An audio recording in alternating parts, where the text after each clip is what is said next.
છોકરાનો જે roll number છે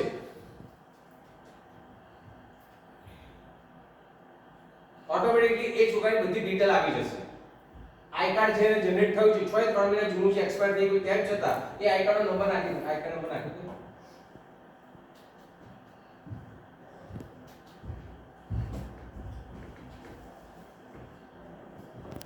ઓકે, ત્યાર પછી ઓટોમેટિકલી એની નેમ એડ્રેસ એ બધી ડિટેલ આવી જાય છે નીચે સાઈડ. ઓકે, હવે એન્ટર ફ્રોમ પ્લેસ છે ને, એ છોકરો કદાચ જો પાસ ફોર્મ કઢાવીને આવ્યો હોય કદાચ અત્યારે તો ઠીક છે, ના કઢાવી એને પૂછી લેવાનું અથવા આઈ કાર્ડમાં એને જોઈ લેજો. અત્યારે એક છોકરાનું આપણે ધારો કે નાખીએ છે છીપડીથી કઢાવવાનો છે, બરાબર? અને આ ખાસ ચેક કરજો, છીપડી કદાચ બીજું કોઈ ગુજરાતમાં હોય કોઈ જગ્યાએ તો એ ભૂલ ના પડી જાય, બરાબર? તો આપણે ધારો કે અહીંયા છીપડી સિલેક્ટ કરીએ, બરાબર? અને આઈટીઆઈ માં આપણે ઉત્તરસંધા ચોકડી, બરાબર?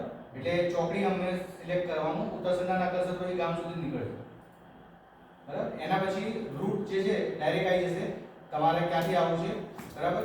છીપડી, નડિયાદ, ઉત્તરસંધા ચોકડી એ સિલેક્ટ કરશું, બરાબર? એને પાસ ક્યાંથી કઢાવ્યું છે, કઢાવવું છે, ડેપોનું નામ પણ આવી જશે, એને મૌદાથી પહેલા કઢાવેલું છે, બરાબર? એને ચેન્જ કરીને અત્યારે કેટલા કરવું હોય તો પણ થઈ જશે, બરાબર?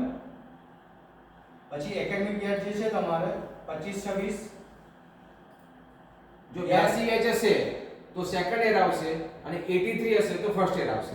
આ પ્રોસેસ આપણે કોઈ કરવાનું નથી. તમારા છોકરાને કોઈ છોકરાને બેસાડી કદાચ 20 કે 16 ની તમારી બેચ હોય તો એ બધાને સાથે સમજાવી દો કે ભાઈ તમે જ્યારે ફોર્મ ભરો છો આઈધર સાયબર કાફેમાં અથવા તમે જાતે, તો તમારે આ રીતે ફોર્મ ભરવાનું છે, બરાબર? અહીંયા આઈ કાર્ડ ફોર્મ જે છે એને 1/6/25 થી 30/10/25 લખ્યું છે, એટલે અહીંયા આને ભૂલ કરી છે આપણે, કારણ કે સત્ર 1/9 થી ચાલુ થાય છે, બરાબર? એટલે જૂની તારીખ આપણે એવું લાગે એ ચેન્જ ના કરશો ચાલશે, એ ચાલશે, પણ એન્ડ ડેટ જે છે તમારે એ તમારે કરી દેવાની. જુલાઈ કરી દેજો, 31/7/26 જ કરી દેજો, બરાબર?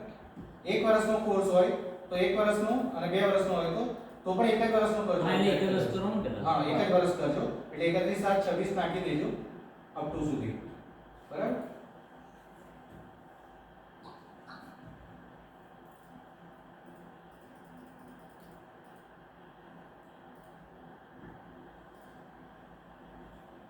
પાસ ડ્યુરેશન 3 મંથ આપી દેવાનું, એટલે ડેટ ઓટોમેટિક લઈ લેશે. સર્વિસ ટાઈપ હંમેશા લોકલ જ સિલેક્ટ કરાવજો, એક્સપ્રેસ ના કરાવતા, બરાબર? આ બસ આટલું કરી દેવાનું છે અને સબમિટ આપી દેવાનું છે.